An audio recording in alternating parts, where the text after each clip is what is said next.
এক আল্লাহর বান্দা বড় গরিব মানুষ, অসহায় মানুষের কাজ করে দিন আনে দিন খায়।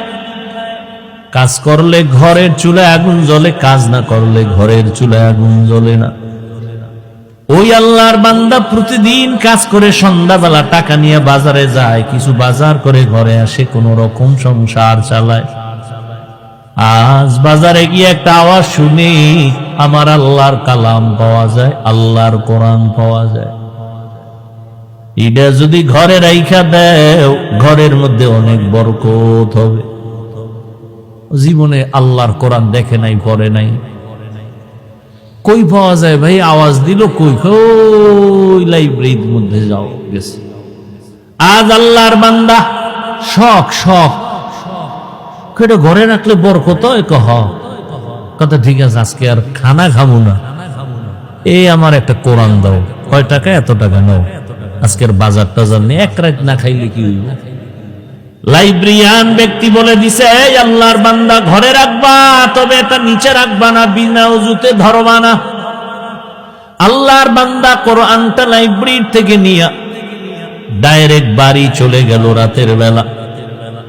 বিবি আবার অপেক্ষায় আছে, বাজার করে আনবে, রান্না করবো, খাবো। আমি এখন ঘরের দরজায় গিয়ে যদি বলি কিছু আনতে পারি নাই, দেখে যদি তো মেজাজ গরম হবে। আগের থেকে সিগন্যাল দিছে, এই ম্যাডাম বাঁকা টাকা হইও না, আজকে কিন্তু খাওন দাও না, নিন একটা বরকত নিয়ে এসি। মহিলারা তো বরকতের আরো ভাগল। কি বরকত? বলে আল্লাহর কালাম। ঘরের মধ্যে গিয়া বলে এটা বিনা ওযুতে ধরা যাবে না, নিচু জায়গায় রাখা যাবে না, ঘরের মধ্যে এটা রাখতে পারলে অনেক বরকত হবে। তাই এমন একটা জিনিস যেটা দেখলে সওয়াব, পড়লে সওয়াব, ধরলে সওয়াব, জিডার আওয়াজটা কানের মধ্যে লাগলেও সওয়াব, দিলটা শান্ত হয়ে যায়। সারাদিন আবু জাহাল নবীরে গালি দেয়, আর রাতের আধারে গোপনে গিয়া আমার নবীর জবান মুবারকের তেলাওয়াত গোপনে গোপনে শুনে। আল্লাহর কালাম ঘরের মধ্যে নিয়া স্ত্রী বলে, ভালো একটা জিনিস আনছো,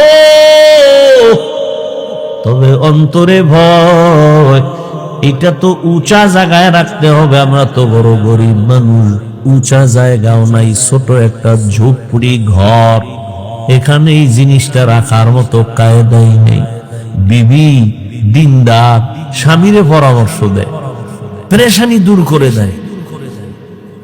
আর আমগো আম্মা জানেরা পেরেশানি খেলি বাড়ায়, হুদা জায়গায় একটা টেলিফোন করে একটা পেরেশানি দিয়ে রাখে।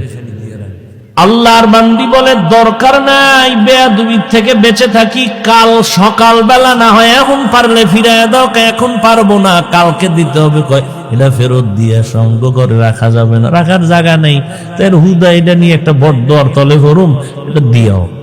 আচ্ছা ঠিক আছে, কালকে দিন, আজকে কি করা যায়? আজ রাতটা তো অন্তত রাখতে হবে। কেমনে রাখবো? কোরআন এটা উঁচু জায়গায় রাখতে হবে, রাখার জায়গা নাই, কি করা যায়?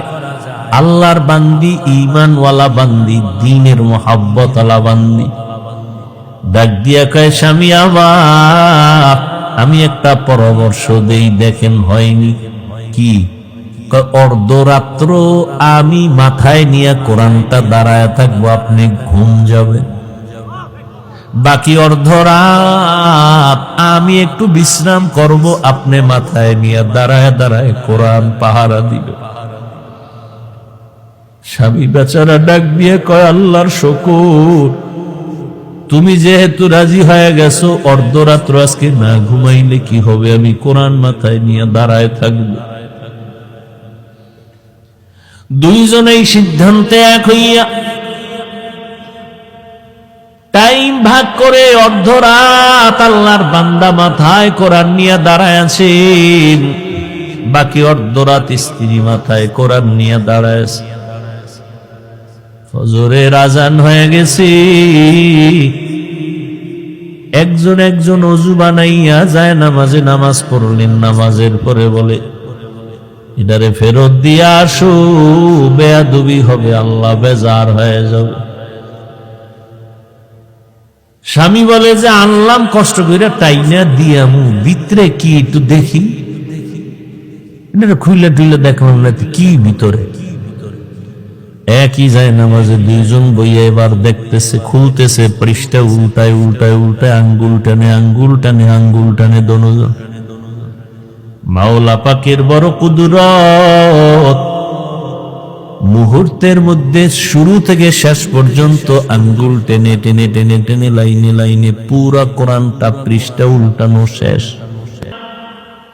দনোজন আল্লাহর কোরআন আঙ্গুল দিয়ে টানলেন। এইবার বলে, ও বিবি কিছু বুঝছো নি? তুমি শুনবানি। এইবার আল্লাহর বান্দি এই কথা বলায় স্বামী আশ্চর্য হয়ে গেল। কি শুনাবা তুমি, শুনো। এবার আল্লাহর বান্দি মুহাব্বতের সাথে শুনাইতেছে কোরআন তেলাওয়াত করে। আমার মাওলা কোরআনের নূর তাদের সিনার মধ্যে ঢুকায় দিয়েছে।